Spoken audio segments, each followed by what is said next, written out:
Nakabsan sa kinabuhi ang usa ka 57 anyos nga pick-up driver human nalumo sa kadagatan duol sa Park Marina sa Barangay 3 Dakbayan, San Carlos pasado alas 11 sa buntag, Hunyo 1, 2026. Ang biktima giila nga si Benji Recesio, residente sa Hope Street, Barangay 5. Base sa investigasyon sa kapulisan, miadto ang biktima sa maong lugar aron maligo apan nasayran nga nakaabot kini sa lawom nga bahin sa dagat diin wala kini makabalik tungod sa kakulang sa abilidad sa paglangoy. Sumala pa ni Mariela, ilan na lang na matikdan ang usa ka tawo nga naglutaw sa tubig. Kapas na ako kung anak, kay basing labang ba. Pag tanaw na ko, galutaw na siya. Diha sa daplin. Oo, sa daplin. Gipangutanan ako to ilang puyo nga bata. So, buhi pa ba na?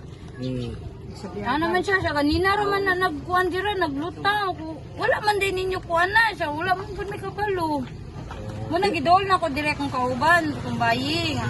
Tanaw, kuan pa ba to siya niya? Ilang gisabiag ang tubig, di naman mulihok. Girespondihan dayon sa bantay dagat ang sitwasyon o gikuha ang biktima gikan sa dagat. Daling nanawagan ang bantay dagat sa CDRRMO ug gidala ang biktima sa San Carlos City Hospital alang sa pag-atiman apan gideklara kining dead on arrival sa doktor nga mitanaw kaniya. Sa inisyal nga investigasyon sa San Carlos City Police Station, aksidenteng pagkalumos ang gituoang hinungdan sa kamatayon samtang nagpadayon pa ang pagkuha sa dugang detalye kabahin sa maong insidente. In the heart of changing lives, kini si Brigada Dixin Binihagan sa 89.3 Brigada News FM San Carlos, the Music and News Authority.